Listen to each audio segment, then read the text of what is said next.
Bonjour à tous. Alors le début d'été est pourri en Vendée, comme dans beaucoup de régions. Le côté positif, c'est que la nature est luxuriante et que les cours d'eau sont à leur niveau le plus haut. Et ici, vous avez la Grande Maine. Les autres années, à cette époque de l'année, on peut quasiment la traverser à pied. Alors, je vais vous parler du climat astral de ce mois d'août 2024. On a deux événements, enfin deux faits plus importants astrologiques. C'est tout d'abord la rétrogradation de Mercure du 5 au 24, mais surtout le carré qui va se former entre Jupiter et Saturne. Donc il va commencer au mois d'août 2024, mais il va durer jusqu'en juin 2025. En fait, même si Jupiter est bien plus rapide que Saturne, les deux planètes vont rétrograder et durant toute la période, elles vont rester à 90 degrés d'écart. Parfois un petit peu plus, parfois un petit peu moins.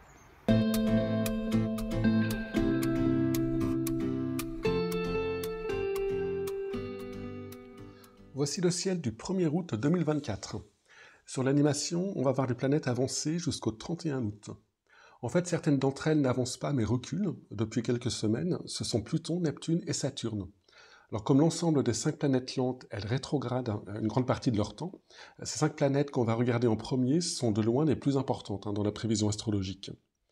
La plus lente d'entre elles, Pluton, est toujours au tout début du signe du Verseau, mais plus pour longtemps. Il va terminer le mois à 0,02 du signe. En fait, il va retourner une dernière fois en Capricorne dès début septembre et y rester jusqu'en novembre. Il sera alors reparti en avant. Si vous êtes de la toute fin des signes du Capricorne, du Cancer, du Bélier ou de la Balance, né le dernier jour du signe, ce dernier passage de Pluton en Capricorne, durant l'automne, marquera la fin du transit de cette planète à votre Soleil, donc que ce soit en conjonction, en carré ou en opposition, transit qui n'est jamais simple à vivre. Les conséquences de ce transit planétaire peuvent toutefois continuer plusieurs mois après le dernier passage exact, en fonction de la manière dont on accepte les choses et notamment certaines transformations. Alors je parle plus en détail des transits de cette planète dans les vidéos des prévisions annuelles pour chaque signe. Neptune rétrograde depuis début juillet, mais est toujours à la toute fin des Poissons, un signe que la planète aime bien puisqu'elle gouverne ce signe. Elle y est chez elle, et elle va repartir en avant en décembre et passer dans le signe du Bélier fin mars 2025, ce qui sera un événement majeur astrologique, puisque la planète reste en moyenne 13-14 ans dans chaque signe. Uranus, troisième planète la plus lente, est aussi en toute fin de signe, le Taureau. Elle reste 7 ans dans chaque signe, et le prochain changement aura lieu aussi l'année prochaine, en juillet 2025, quand Uranus passera en Gémeaux. Donc depuis quelques années, c'était les troisièmes décans qui étaient très sollicités par ces trois planètes, Pluton, Neptune et Uranus, qu'on appelle les transsaturniennes, car leur orbite est située au-delà de celle de Saturne. Mais à partir de 2025, ce sera au tour des premiers décans de tous les signes d'être concernés par leur transit très important, et qui indique, donc pour ces premiers décans, le début d'une période très importante de leur vie.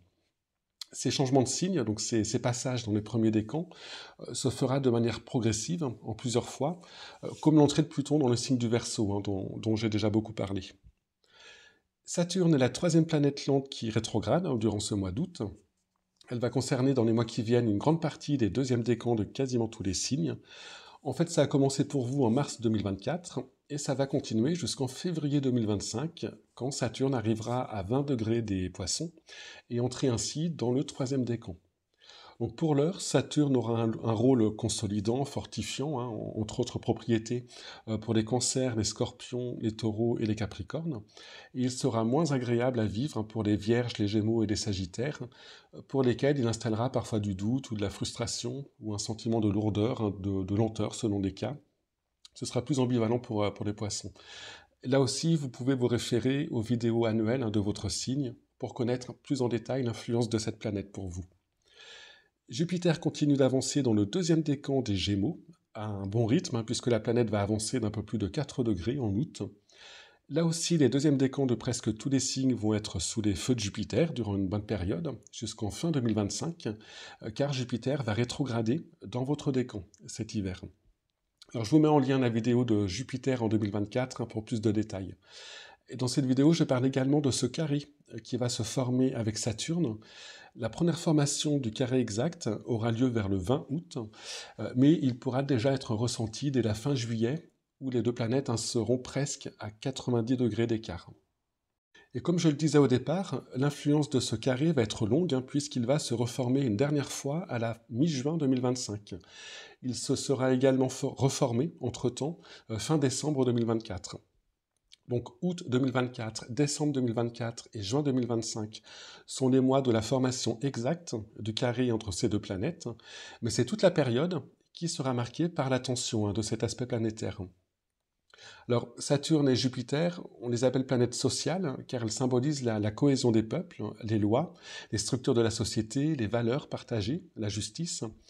Et leur carré, et ici il sera important car inscrit dans la durée, pourrait indiquer une période où ces notions pourraient être mises à mal, remises en question ou fragilisées.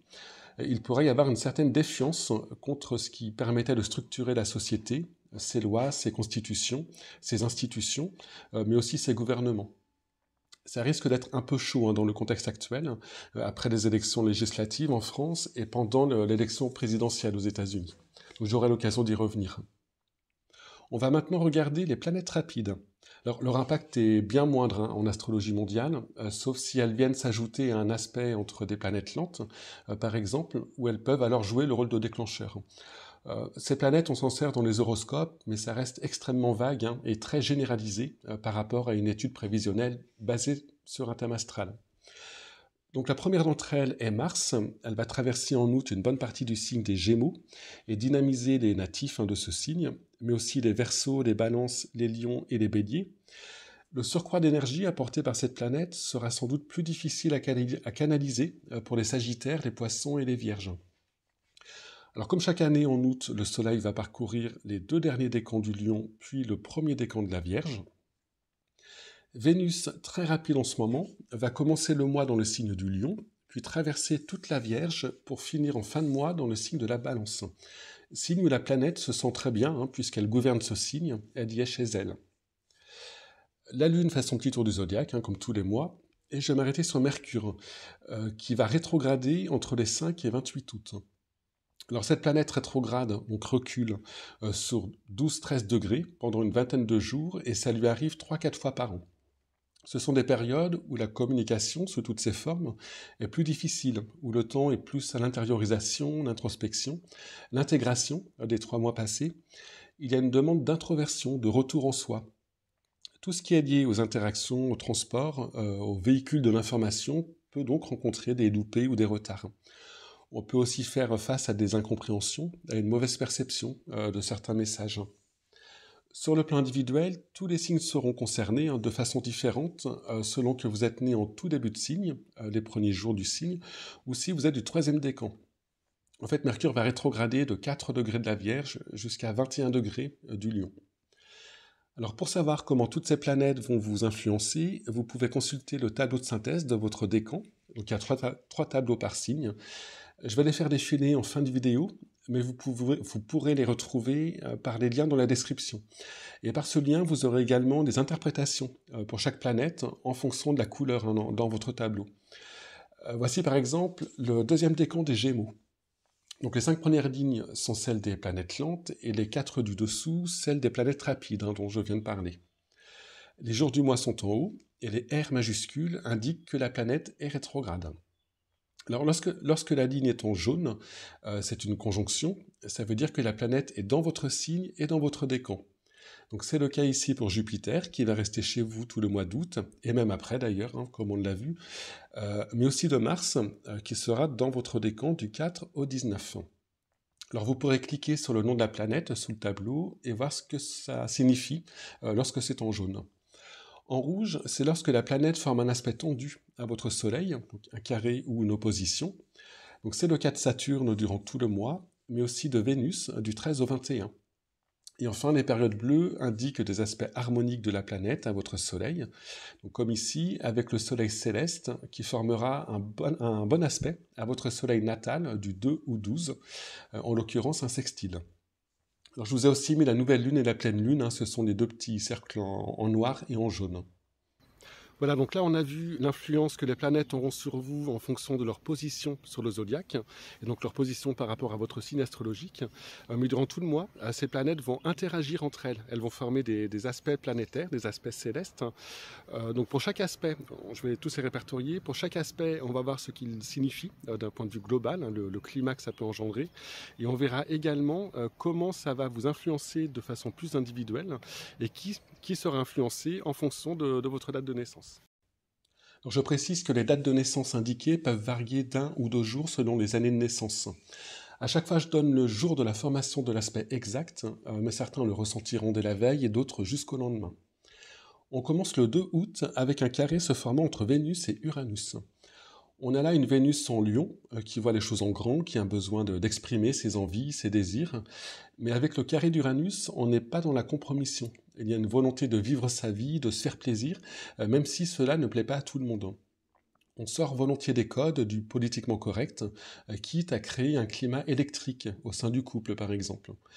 Il y a un désir accru de liberté, d'aimer comme on le sent, à notre manière, quitte à froisser d'autres personnes. Alors ce ne sera pas la journée la plus romantique qui soit. Et cela vous concernera particulièrement si vous êtes un signe fixe, avec un soleil natal autour de 26-27 degrés. Donc si vous êtes Lion, Verseau, Scorpion ou Taureau, né entre les 16 et 19 du mois, 1 ou 2 jours de mois pour les Verseaux. Le 4, c'est la nouvelle lune. Alors elle va se produire dans le signe du Lion, en milieu de journée. Alors c'est pas une nouvelle lune passionnante, hein, elle n'est pas très structurée si on regarde les différents dessins planétaires, contrairement à la pleine lune qu'on verra plus tard.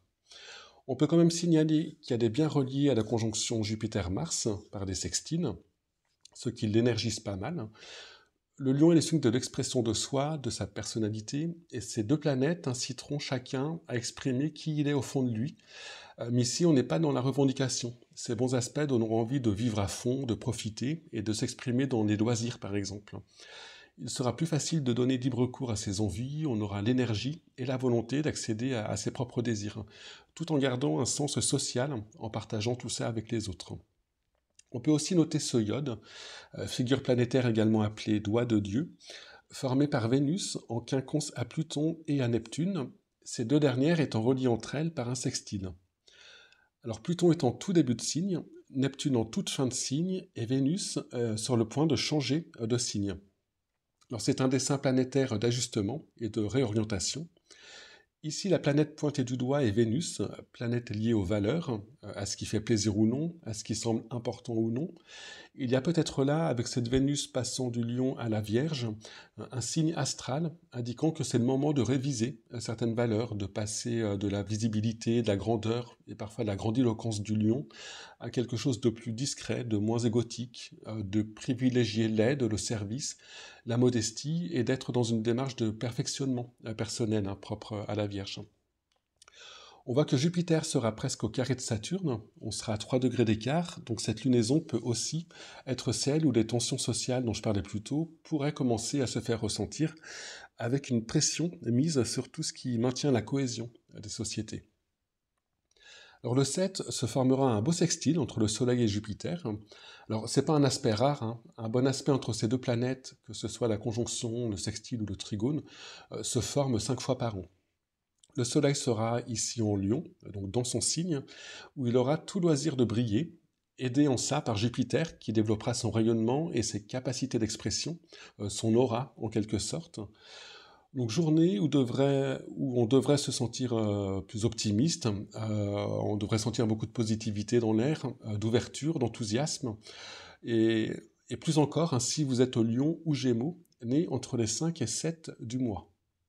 Le lendemain, c'est une conjonction qui va se former entre Vénus et Mercure dans le signe de la Vierge. Mercure sera alors rétrograde. La Vierge est un signe apprécié par Mercure, un peu moins par Vénus. Quand ces deux planètes se réunissent, il y a un besoin de communiquer avec ses proches, de se dire ce qu'on a sur le cœur, hein, de partager ses valeurs. Il y a aussi un goût plus prononcé pour le bon mot, pour le beau mot aussi, hein, pour la littérature. La forme devient aussi importante que le fond. Mais la Vierge n'est pas un signe expansif, et Mercure sera alors rétrograde, donc tout ça sera assez intériorisé, peut-être intellectualisé, préparé avant d'être partagé avec d'autres. ce ne sera pas vécu de la même façon selon les signes. Ça vous touchera de façon individuelle si votre soleil est autour de 3-4 degrés, donc en gros né entre les 24 et 27 du mois. Pour les Sagittaires, les Gémeaux et les Poissons, cette conjonction peut être le signe d'une volonté d'exprimer un sentiment ou un ressenti, mais dont le sens est mal formulé par exemple, ou alors ce n'est pas fait au bon moment. Pour les Cancers, les Capricornes, les Scorpions et les Taureaux, ce sera peut-être le moment d'une compréhension de certains désirs ou d'envies, comme si le cœur trouvait ce jour-là le chemin du cerveau. Ça peut être le signe, et idem pour les lions, d'une bonne nouvelle, d'une déclaration affective par exemple. Mercure rétrograde ne bloque heureusement pas toutes les communications. Le 15, c'est une autre conjonction qui aura lieu dans le ciel, plus importante que la précédente car plus rare. C'est une conjonction Mars-Jupiter en Gémeaux.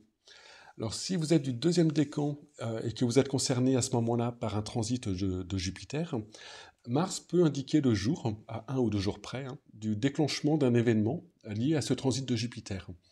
Donc vous pouvez consulter des vidéos, des prévisions annuelles par signe, pour avoir l'interprétation de ce transit pour votre signe. Alors ce sont deux planètes émettrices d'énergie, et Jupiter amplifie celle de Mars. Mais cette conjonction se formera au carré de Saturne, en rouge. Ce carré entre Jupiter et Saturne, dont je parlais plus tôt, et qui prendra juste effet là. Alors, il y a quelque chose d'un peu incontrôlable dans cette configuration. Saturne a un côté bloquant, on est dans la rétention d'énergie avec ce carré à Mars, et Jupiter fait le contraire.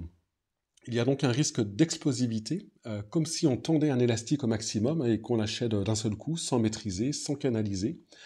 Donc ce sera une période de 2-3 jours à surveiller, avec sans doute de la tension dans l'air.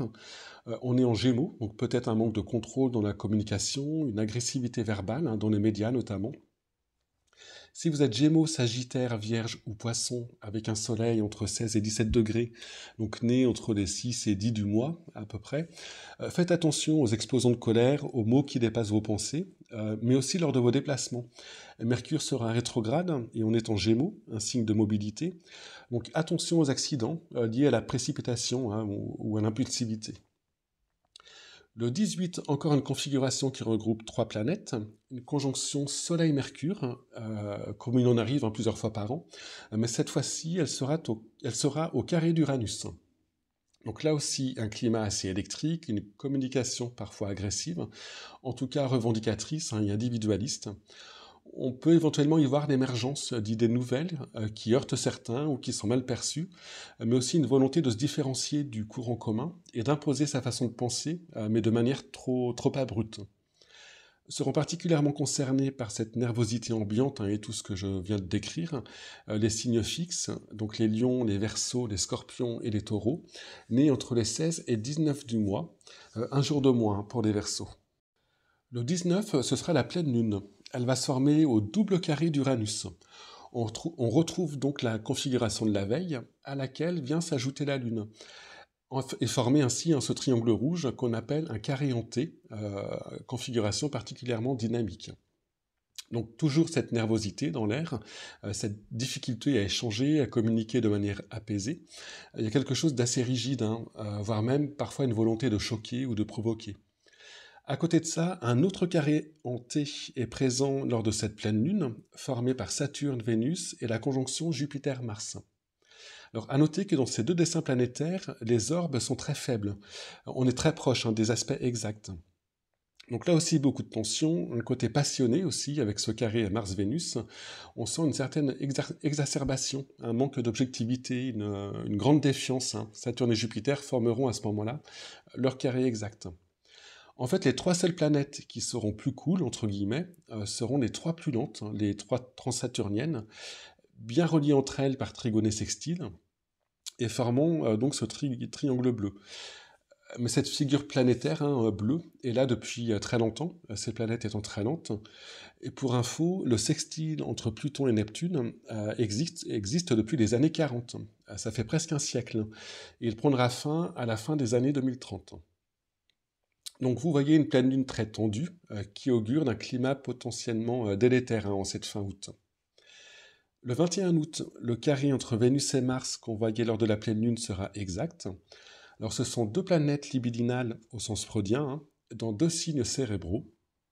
Avec ce carré, il y a une contradiction entre la volonté, le désir symbolisé par Mars, et les sentiments, les valeurs symbolisées par Vénus. Donc une journée où sans doute les actes ne seront pas en harmonie avec les besoins profonds, en matière de cœur notamment. Peut-être que dans ces signes, on essaiera d'intellectualiser ce qui ne peut pas l'être, hein, de l'ordre du ressenti. Les sentiments seront trop intenses ou pas assez. Il sera plus difficile de se mettre au diapason de son ou de sa partenaire, surtout si vous êtes un signe mutable, donc Gémeaux, Sagittaire, Vierge ou Poisson, né entre les 10 et 13. Le dernier aspect céleste à se former aura lieu à la fin du mois, le 28. Vénus va venir se placer en opposition à Neptune, à la toute fin de la Vierge, et former ainsi ce qu'on appelle un cerf-volant, puisqu'elle sera en même temps bien reliée à Pluton et à Uranus par trigone, les trois planètes lentes, hein, qui forment entre elles le petit triangle qu'on a vu à la pleine lune. Alors ce cerf-volant, comme l'année dernière, va se former plusieurs fois, puisque le Soleil et Mercure vont également arriver à la fin du signe de la Vierge, dans pas longtemps. C'est une figure dynamique, mais sans excès, où les énergies circulent de manière fluide entre les planètes. Alors là, on a la carte du 28, mais en fait, ça va commencer la veille, quand Vénus entrera en trigone à Uranus, à 27 degrés du Taureau, et continuer le lendemain, où elle sera au trigone exact de Pluton. Vénus, planète de valeur, planète des affects, se lie donc aux trois planètes transsaturniennes, qui sont des planètes de transcendance, des planètes transpersonnelles. Alors, on n'est pas sur un aspect majeur, hein, Vénus est une planète rapide, mais ce sera peut-être un moment où on aura la possibilité de prendre un peu de hauteur sur nos situations affectives, mais aussi un moment où on aura une vision plus globale des priorités, de ce qui semble important, de ce qui est valable ou valorisant, ou non. Tout ça d'un point de vue général, hein, mais aussi individuel. Si vous êtes né au tout début, le premier jour d'un signe d'air, donc les Gémeaux, Verseau, Balance, mais aussi le premier jour du Bélier, ou si vous êtes né à la toute fin, donc dans les 3 derniers jours d'un signe de terre, donc Capricorne, Taureau ou Vierge, mais aussi dans les 3 derniers jours des Poissons. Voilà, on a fait le tour des aspects planétaires. Ce mois-ci, il y avait beaucoup d'aspects combinés, des aspects qui regroupent 3 planètes ou plus. Je vais maintenant faire défiler les tableaux de synthèse. Donc il y en a 36, il y en a 3 par signe, 1 par décan. Donc je vais les faire défiler dans le sens classique des signes du zodiaque, donc du Bélier jusqu'au Poisson. Et donc vous pourrez faire une pause sur le vôtre. Je rappelle que ces tableaux, vous pouvez les retrouver par le lien dans la description. Et par ce lien, donc vous avez toutes les interprétations donc pour chaque planète et pour chaque couleur dans le tableau. Je vous remercie de m'avoir écouté. Je vous souhaite à tous un très bel été et je vous dis à bientôt.